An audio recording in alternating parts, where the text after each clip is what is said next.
ছেলে চলে গেছে স্কুল, আর সকাল সকাল কিন্তু আমি রান্নাঘরে চলে এসেছি, সমস্ত কিছু জোগাড় করে নিয়েছি।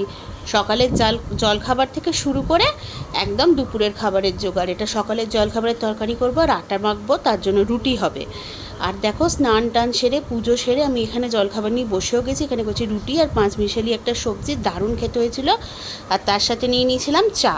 তো এই সব কিছু খাওয়ার পর ছেলে চলে এসেছিলো স্কুল থেকে, তোকে ভাত খাওয়ানোর জন্য। দেখো, এখানে রান্না করেছি ভাত, মাছের তেল, এখানে করেছি পটল চিংড়ি ভাপা, আর ছিল ঝিঙে আলু দিয়ে রুই মাছের পাতলা করে ঝোল, আর চাটনি করতে ভুলে গেছিলাম। তো সন্ধেবেলা ছেলেকে পড়ানোর পর রাত্রে চলে এসেছি রান্নাঘরে। বাবার জন্য এখানে করে নিচ্ছি রুটি, আর আমরা কিন্তু খাবো হচ্ছে এগরোল। আমার বাবা যেহেতু ডিম খায় না, তাই বাবার রুটি। আর আমাদের এখানে দেখো, রাত্রিবেলা একদম গরম গরম এগরোল বানিয়ে নিচ্ছি। আর এগরোলে কিন্তু আজকে আমি একটুখানি রেড চিলি সস দেবো।